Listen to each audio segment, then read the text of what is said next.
ناوی خی گەورە بەیاننامەی هاوبەش لەلایەن کاندانی گەرمیان بۆ هەڵبژاردننی خولی شەشەمی پەرلەمانی کوردستان لە کاتێکدا کە پرۆسەی دیموکراسی و هەڵبژاردننی پاک و بێگەرد مافێکی سەرەکی هەموو هاوڵاتیانە ئێمە وەک کۆمەڵێک کاندید لەلایەنە سیاسە جیاوازەکان و کاندیدە سەربەخۆکان بەپێی ئەو بەڵگە و دۆکمنتانەی کە لە بەردەستماندایە بە شێوەیەکی فەرمی ڕای دەگەیەنین کە ئەنجامەکانی ئەم خولەی هەڵبژاردن جێی متمانەنین و ڕەدیان دەکەینەوە.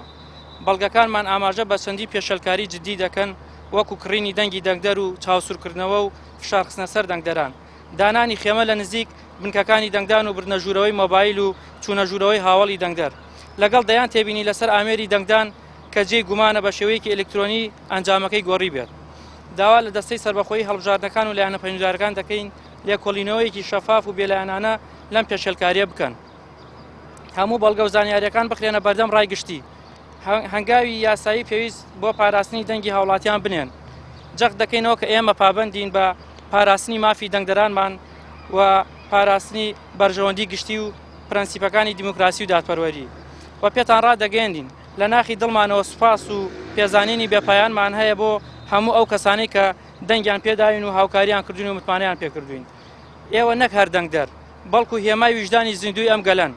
هەر یەک لە ئێوە چرایەکی ڕووناگون لەم ڕێگا تاریک و تەمومژەدا.